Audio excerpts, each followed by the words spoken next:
Once again, we welcome you to Moving Forward with Young Voices. And we're happy to welcome Jill Jacobson here as a Young Voices contributor. Jill, for the sake of folks who are meeting you for the first time, take a moment, tell us a little bit about yourself.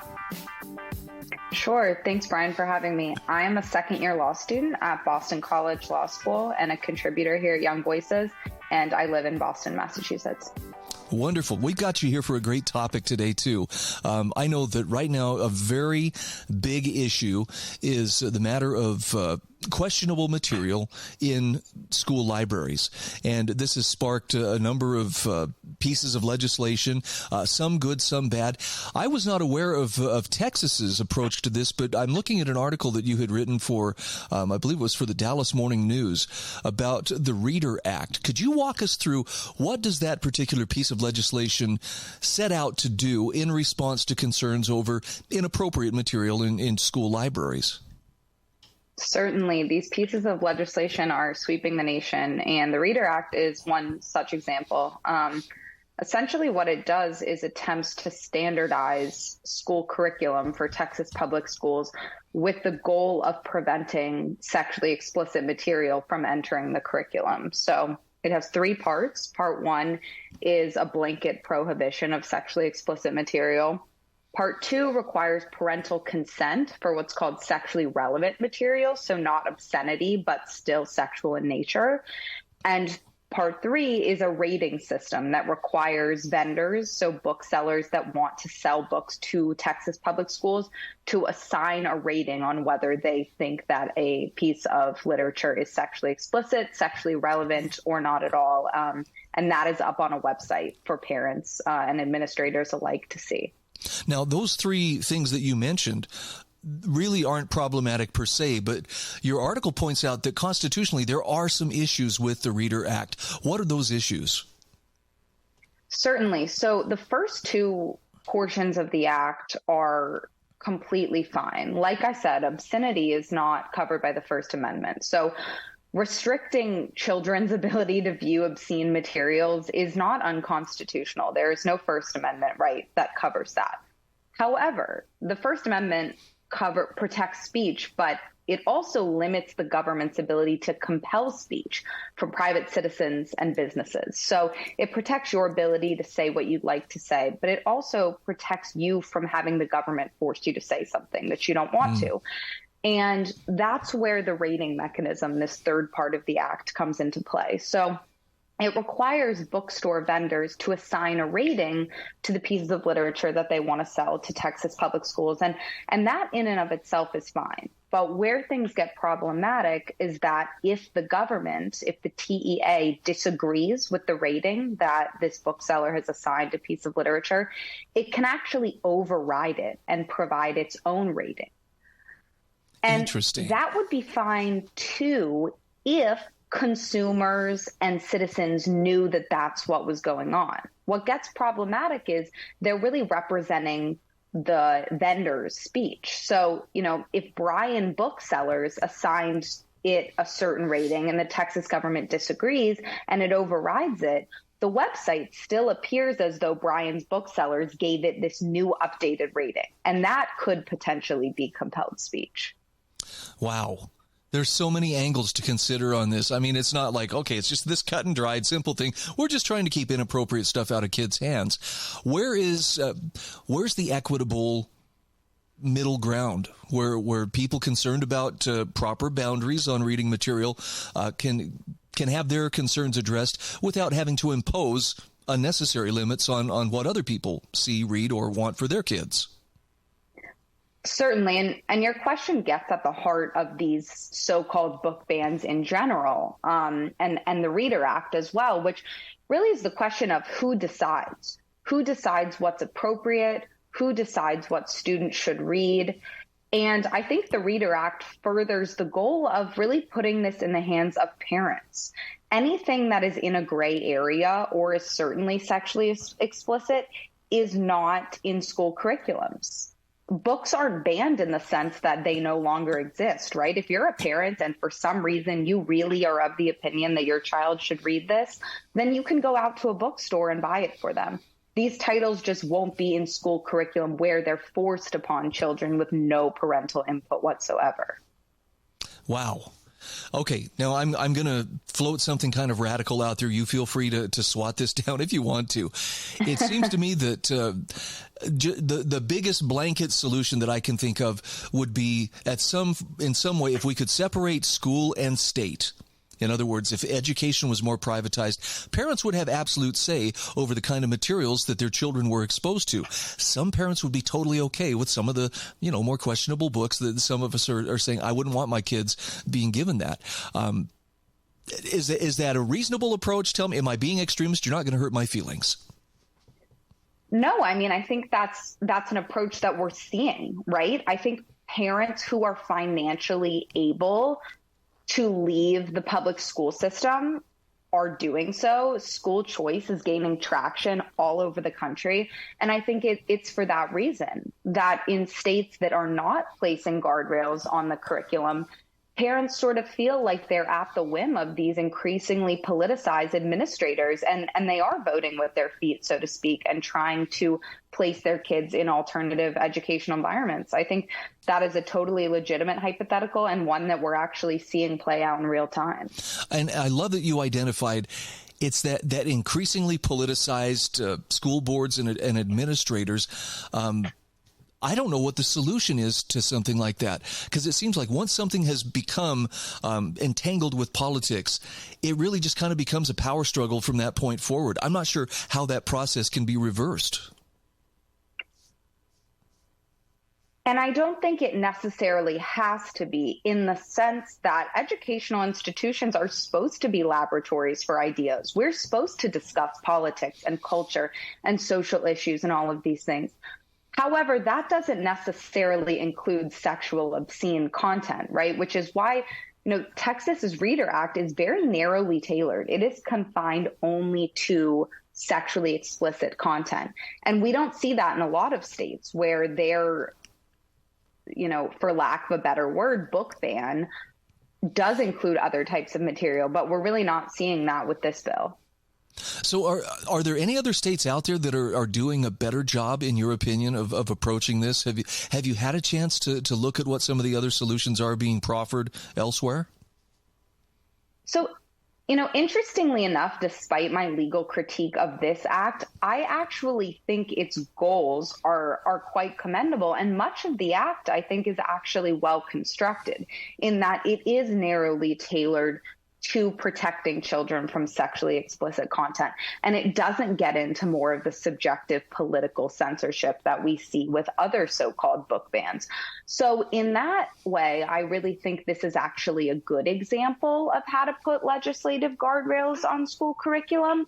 The only issue is when the state forces vendors to subjectively rate these titles and override it if it disagrees. It sort of raises the question as to why the state didn't just assign the ratings themselves if they have the power to override them if they disagree. And at what point do parents have to step up? Because I really believe parents are the dynamic behind this concern. It's their concern over what their kids are seeing. Where could they shoulder more responsibility and not outsource this to regulators at various levels? So I think in Texas, the parents are really the ones who caused this. They're the legislative impetus for this bill. It was the lobbying and going to town meetings and addressing school administrators that they were not comfortable with their children bringing this sort of thing home from school. Now the bill requires parental consent, which I think is a step in the right direction. But I really think it's being outspoken and saying that you are not comfortable with this and sort of trying to pull back some of that autonomy to parent your child in the way that you see fit. Because at the end of the day, I think most people would agree that state education should be confined to educational purposes. like math, like reading, like science and sociability, and the things that, we remember going to school for when we were children, not to shape your social, political, and moral compass. That really belongs in the family domain in a lot of people's opinions. And I think that's a brilliant way to put it. Again, we are talking with Jill Jacobson. She is a Young Voices contributor. And Jill, for those who want to follow you or to follow your writing or find you on social media, what's the best way to go about that? Sure. I'm Jill C. Jacobson on Twitter. Okay. Very simple. Well, you took a really difficult and I think hyperbole-ridden topic and made a lot of sense out of it. I congratulate you on that. I can only hope more people will follow your advice, and at some point, cooler heads will prevail on issues like this. I hope so, too. Thank you so much for having me on.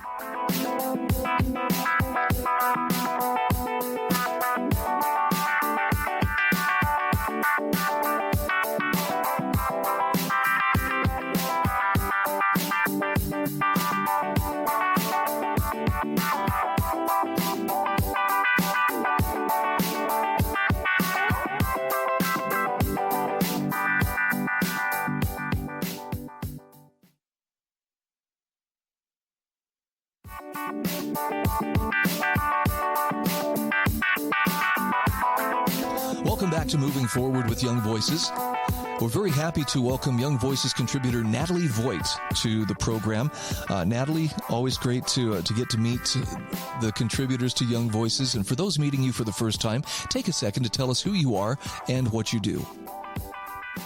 Yeah, so I'm a freelance writer, and I contribute right now to C3 Solutions. So I freelance for them.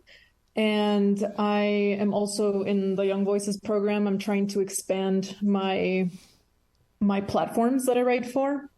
And I'm a graduate of the University of Florida. I studied political science and history.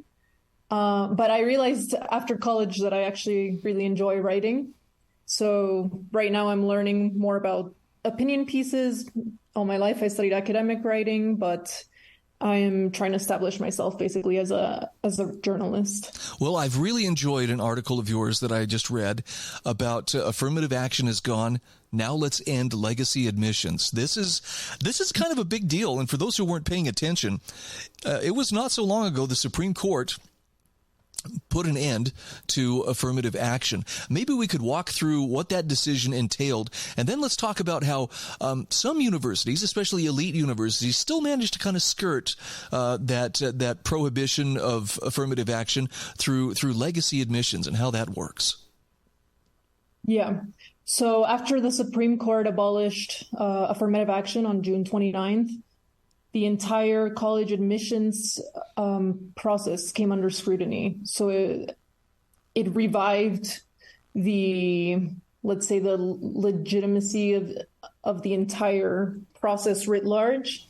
And so people were rightly asking, okay, what about legacy admissions? Or I didn't mention this in my article, but there's also a lot of a lot of students that get admitted because of sports or for having non-academic qualifications, and that mostly tends to be wealthy white people. And so the policies that are in place right now are favoring specific groups. So the affirmative action, the ruling put into question the whole notion of basically making special privileges for special groups. Instead of having the process from, I'm a bit on the, but instead of having like a fair system for everybody, what they were doing was having specific privileges for specific groups, which doesn't really make sense. And so now people are rightly thinking about legacy admits. Now, when we're talking Ivy League, let's name some names so people know. I assume that Harvard would probably be one of those. What are some of the other Ivy League schools that might be part of this elite group of universities? Right. Yale, Dartmouth, Princeton. Actually, MIT isn't part of it. So there's some that are well known that aren't Ivy League, but just your typical I would say, Harvard and Columbia is another one. Okay. Columbia University. Mm-hmm. Every one of the ones that you've named here, I mean, I hear those and I think, ooh, yeah, those would be really hard to get into. How did they come about, the admission system that they have? I mean, I don't want to imply that, well, it's always been, just for the privileged, but is there a reason or is there some kind of reasoning as to why they have the strict kind of admissions that they do? Yeah, people have rightly asked this question and have been wondering about this. And when I was actually reading a New York Times piece, the reporter said he had been trying to put an end to this system, basically. But then the answer that the universities would always give back to him was, okay, but we need the funding, and alumni give us the funding. And we need this like old boys network. And yeah, we know it's not fair, but in the end, money, right? And we need the funding and we need the money, and donors and alumni and family of alumni are the most likely to donate. And that is true. So it came about due to financial reasons, I would say. Okay. But I would also add, they make the argument that therefore it's necessary, right, in order to be funded. But then there's schools like MIT that have a strict no legacy admissions policies. So I'm wondering how they are able to self-sustain without relying on that. So it seems like their argument is weak, this argument about needing the money and needing the funding. Yeah, I can see where, from a pragmatic point of view, we know where the money is, and especially if it's a very expensive school to attend, there's prestige. Right. I think you mentioned in your article the chances of being placed in a very prosperous kind of career after attending one of these schools is quite high compared to just going to a run-of-the-mill state college or university. But wow, so what's a good solution to this? I mean, are they private institutions? Should they have the right to be discriminatory in the sense that we want to be able to associate with who we want to associate with, or are they running afoul of basic decency in the way that they do that? So my opinion is they're running afoul of basic decency, and my opinion is based on the fact that they do receive taxpayer money. And I do agree. I understand they're private institutions, so I do think there should be some leeway in general as to how they want to run their schools. And I think that's fine. It's a private institution, but if they're going to be taking taxpayer money, and another thing is not just the money, and they have such a large effect, like going to these universities, you're way more likely to be in the top 1%. You're way more likely to get this job because they have such a large effect on societal, like on the future, like, how do you say it? Like body of society, the future, who will be the future leaders? And it tends to be people from these schools. It's almost an aristocracy. It sounds like there's an aristocratic. And I'll take, for instance, like Supreme Court justices. There is a pretty predictable path that their education is going to follow. They'll attend this school or this school, but there's a path that they follow to end up where they are. And I think it's very rare that you would find somebody who has taken a different journey to arrive, in a seat on the Supreme Court. Right. So exactly. People that go through these schools tend to have a lot of influence on the future body politique, if you would say, right? They have a lot of influence. They tend to be Supreme Court justice, people in high positions. So because of this, and because they are still taking money from taxpayers, I do think the government should have a say in this. And it's clear that they can have a say because they previously had a say in affirmative action. So it's clear that there's a way to intervene here. Interesting.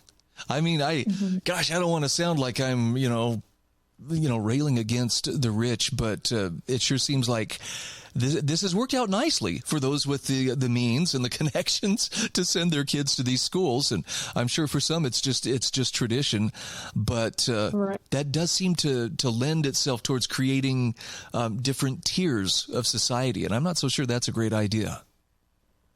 Yeah, so I also don't want to sound like, okay, I'm just coming from like a very all against the rich perspective, but in this case, I feel like the universities have hid this for too long or tried to distract people from the fact that, with their own policies, they have their own, kind of their own marketing that they, like Harvard, for example, has a center. They work with the WHO to make sure that the global poor, like in sub-Saharan Africa and all that, have more opportunities. So through their research and everything, you only hear about this, but then you don't hear the real influence they have in American society is actually creating this next generation of aristocratic elite, intellectual elite. Yeah. Okay. Again, we are talking with Nathalie Voit. Fascinating take on a really interesting subject, Nathalie. For people who want to follow your writing, where is the best place for them to go? Where can they find you on social media too? Right. I would say that they should follow me on Facebook. I'm still using Facebook, and my writing regularly appears on C3 Solutions. I'm a longtime freelance contributor for them, and I regularly do company profiles. So I would say they should check me out there. So. All right. Nathalie, thank you so much for your time. Thank you.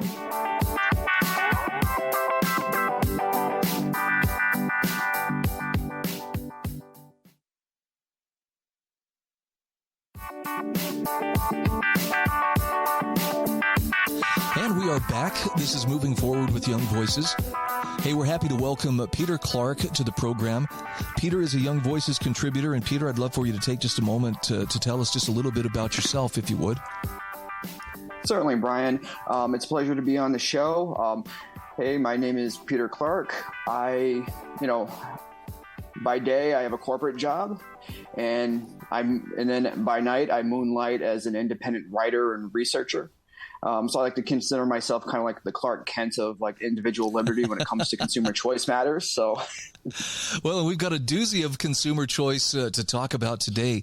I was a little bit surprised because I guess this just wasn't on my radar screen before. Arizona just abolished prescription requirements for contraceptives, and you say it's about time. I used to work in a drugstore, so I remember, people coming in to get their, contraceptive prescriptions filled. But when we talk about over-the-counter contraceptives, what exactly does that entail? Okay, well, what that would entail is that typically, the standard, birth control pills that you would take like on a regular cycle would be available without a prescription. Although there is still a blood pressure screening requirement, which, I'll take that as still a win, even though that there's still one minor requirement required by the state. But outside of that, though, I think that enables some pretty frictionless I guess you could say access to contraceptives versus having to go to a doctor's appointment, get the examination, and then have to get the prescription written out, and then have to go to the pharmacy to go obtain said pill. So, okay, yeah, is this 26 states now doing this? It sounds like a trend that's growing. What is the genesis for the reasons why these states are starting to loosen some of those requirements? I think, that's actually an excellent question, Brian. I would say that, a lot of it could be in reaction to kind of like the Dobbs decision potentially. Some states might, depending on the ideological leanings of state leadership and all that, might be, responding to that. But I would also say too, in regards to that, there are some other off-label uses for for contraceptive pills. Like it's been utilized for, and I should specify to your listeners as well that, off-label uses are essentially, uses that aren't necessarily approved by the FDA, but can still be prescribed for this use. For instance, for acne, it's been proven to be effective with this fairly new syndrome. At least in my view, it's a fairly new one because doctors are still kind of learning about it. Polycystic ovarian syndrome, which is oftentimes known by the acronym PCOS. Interesting. And even, well, this one actually had my jaw on the floor too. and sorry for the expression there, but because I was truly genuinely shocked by this. I was actually reading an article by the Mayo Clinic where they actually found that it's actually effective also, having a regular regimen of taking contraceptives actually is correlated with a lower incidence of ovarian cancer, which I was quite surprised by that. I mean, I'm like, wow, that's incredible. So I think that, we could certainly, that's another reason too. That may not necessarily be, on the radar for most politicians and lawmakers, but for me, that's more than enough of a reason to want to expand access in of itself. So even if there are cultural objections to it, there are some, off-label uses that have, nothing to do with contraception. Yeah, and I appreciate that you point out in your article, this is not the same thing as a chemical abortion, because I know some people are very sensitive to anything that would further abortion, and they might be inclined to lump this in with that. Why was it prescription in the first place? Was it? Is there an inherent hazard in birth control? Well, I think that might be somewhat of a misconception in terms of the hazard itself, because I actually just read an article that was written by Jeffrey Singer over at the Cato Institute, where he was actually arguing to have all contraceptives to be over the counter versus just the one that the FDA approved for over the counter, which I believe is O-pill, which that in and of itself is just kind of what they refer to as a mini pill, which meaning that it only has progesterone and not estrogen, and it's less effective, and it tends to be a little unforgiving in terms of the regimen schedule, because if you don't take it within a certain time frame, it's going to be less effective in preventing pregnancy. So while hats off to the FDA to a certain extent for not requiring a prescription for that, it's still not enough because in that circling back to Jeffrey Singer's article, he actually mentions that the College of Obstetricians and Gynecologists actually found that the risk of forming blood clots that break off and travel throughout the body is actually higher during pregnancy or in the postpartum period than it is while taking birth control, which has been generally cited as a major risk of taking contraceptives. But well, and you mentioned there are other over-the-counter drugs that nobody really bats an eye at that actually may have more hazard to them or be more dangerous than even contraceptives. Yeah, because even like Tylenol, which we all have taken it at some point. Well, most people have. I don't want to speak for everybody, but I know I have at certain times. I try to avoid it, but Tylenol has been associated with liver failure. Benadryl, which we take for our allergies, right? I know out here in Arizona, a lot of us suffer from allergies, and that in high dosages can be fatal. It can create various stages of cognitive impairment, like a state of intoxication, if you will, or even seizures and death. Kind of like if you've seen this craze on TikTok, the Benadryl challenge. It's an incredibly asininely dangerous challenge. I really wish youngsters would kind of avoid participating in such activities. But that's the first I've heard of it. But if it's a TikTok challenge, I have no doubt it's probably not a great idea.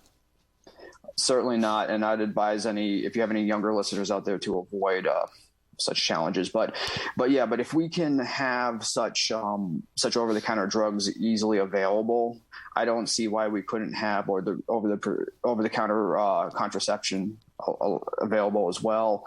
And even at that too, the Plan B pill has been on the market over the counter for years. I think was it? I forget if it was 2004 or 2006 when it was officially brought to the market over the counter. And I think and that has far more progesterone than your standard birth control pill. So I could see again, it's kind of another one of those situations where if we can have, this drug over the counter, why can't we have this drug? If that makes sense. Absolutely. And actually, look, I'm not saying that it should just be a free for all, but there are a lot of things that I would like to see a lot less, more controlled by government, and more putting the responsibility on people with their doctors, to make the decision, whether or not to get it. I have friends who, for instance, travel regularly to Mexico because you can get antibiotics and things like this, without having to get a prescription. And maybe that's a different topic for a different show, but I would love to see more things made more readily available, especially when, as you mentioned in your article, for people without insurance, sometimes it can be, prohibitively expensive. And even for those with insurance, these things can get super complicated super quickly. Yeah, absolutely. And that's and I have a little bit of I guess you could say like a little bit of a bird's eye view of that, because being here in a border state, I you hear of people all the time. You even know of like coworkers, neighbors, what have you, that go down to Mexico because of the hassle of having to have to go through the process of obtaining, going to the doctors, obtaining a prescription, and whether or not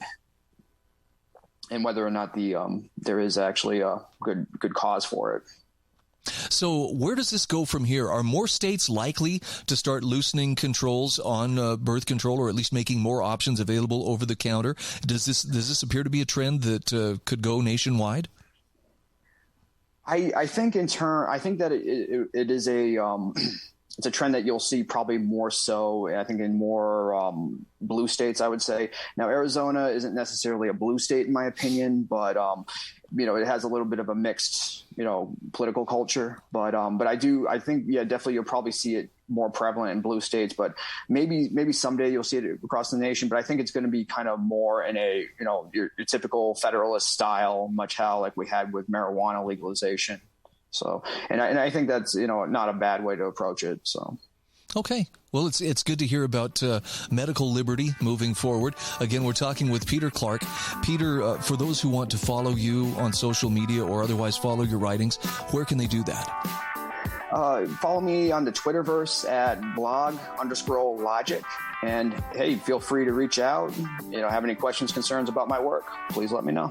Okay. Thanks so much for being on the show. Hey, Brian, it's been a pleasure. Thank you.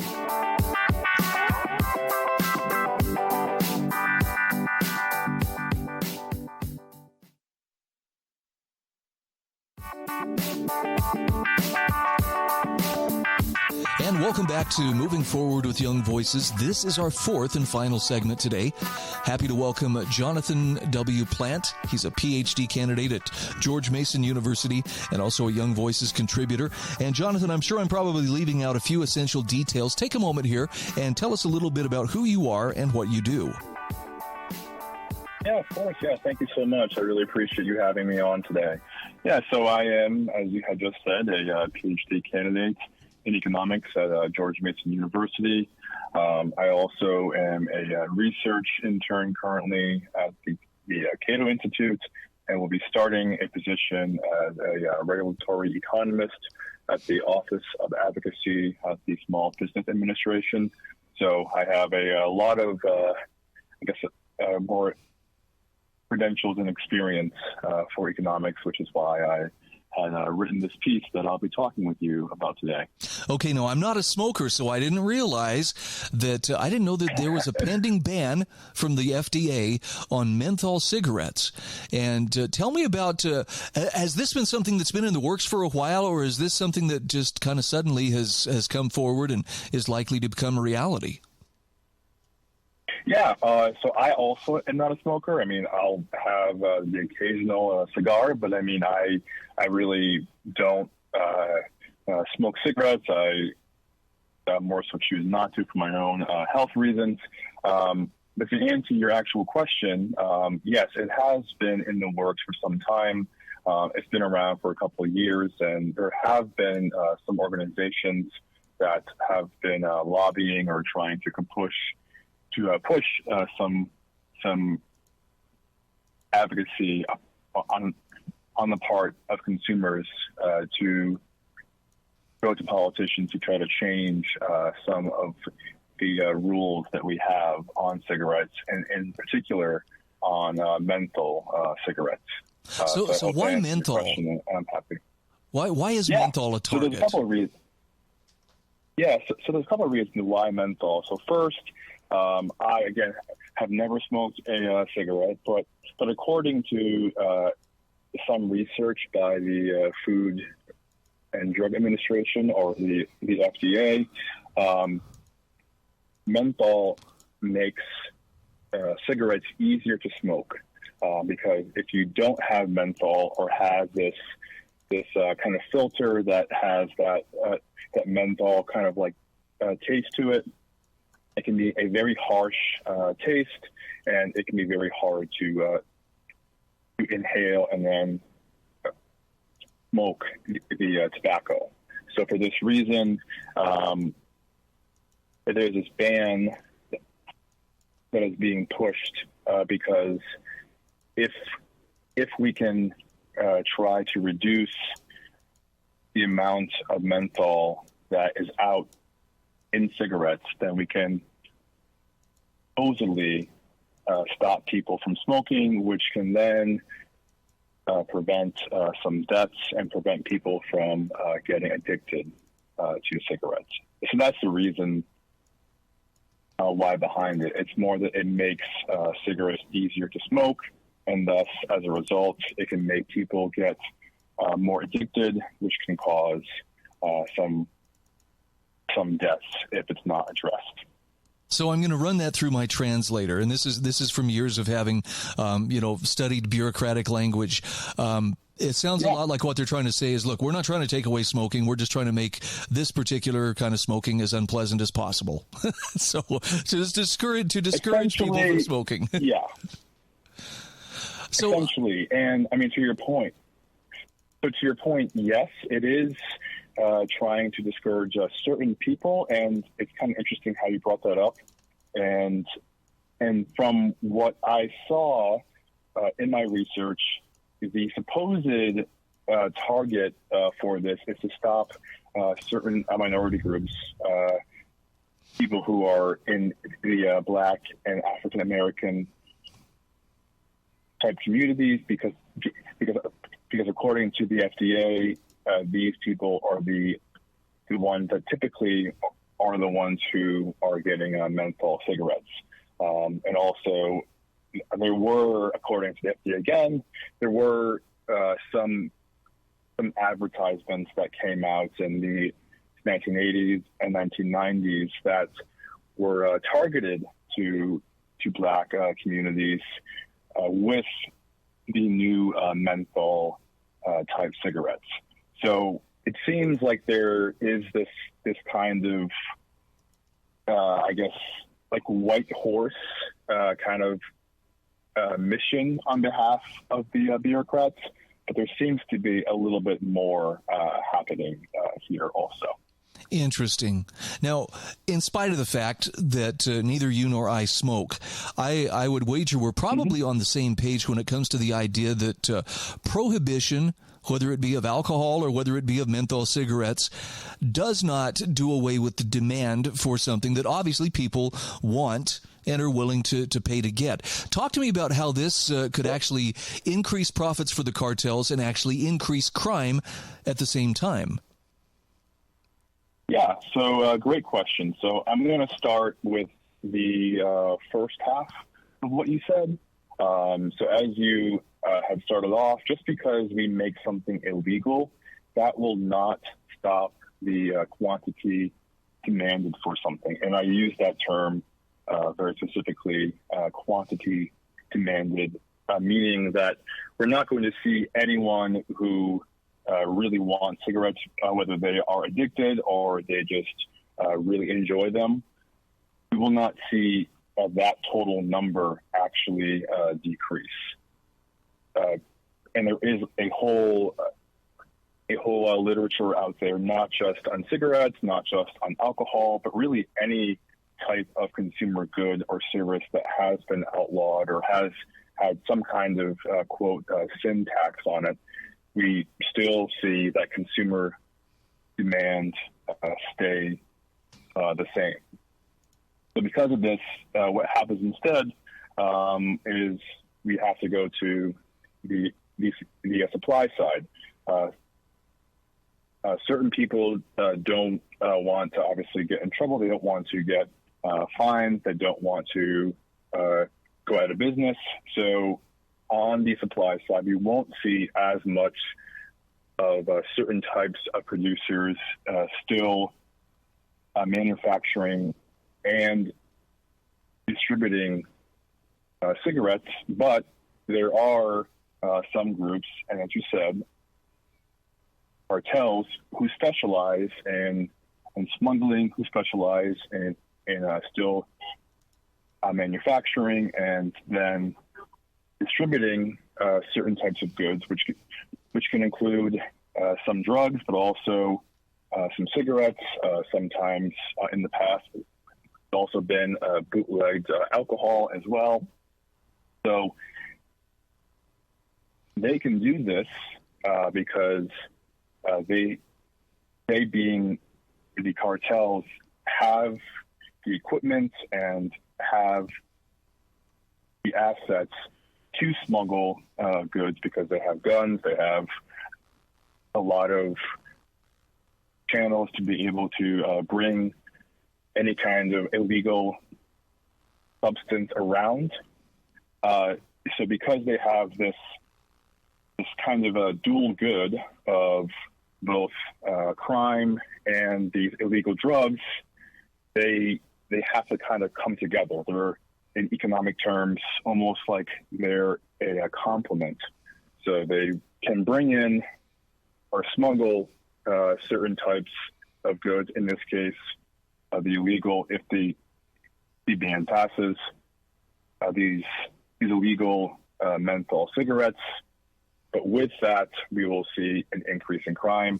And in fact, it's actually been something that has been studied by several researchers, and they have seen this in several states so far. And there is research out there that shows that there is a huge threat of this incoming into the country, more so especially at the border in states like Arizona, where this could take place. Jonathan, I love how you conclude the article by noting, look, we're facing a choice here, and, you know, the ban may be well-intentioned, but if it's not going to decrease the addiction, the death, or the health disparities, and if it may actually prompt an increase in crime, maybe there's a better way that we could address this. I mean, I would love to live in a smoke-free society, but I want to live in one that's that way, not because people were forced to by law, but because they realized, you know what, there's a healthier way of living our lives. Yeah, and I don't want to disagree on this point. So I don't think that we need to really live in a smoke-free society.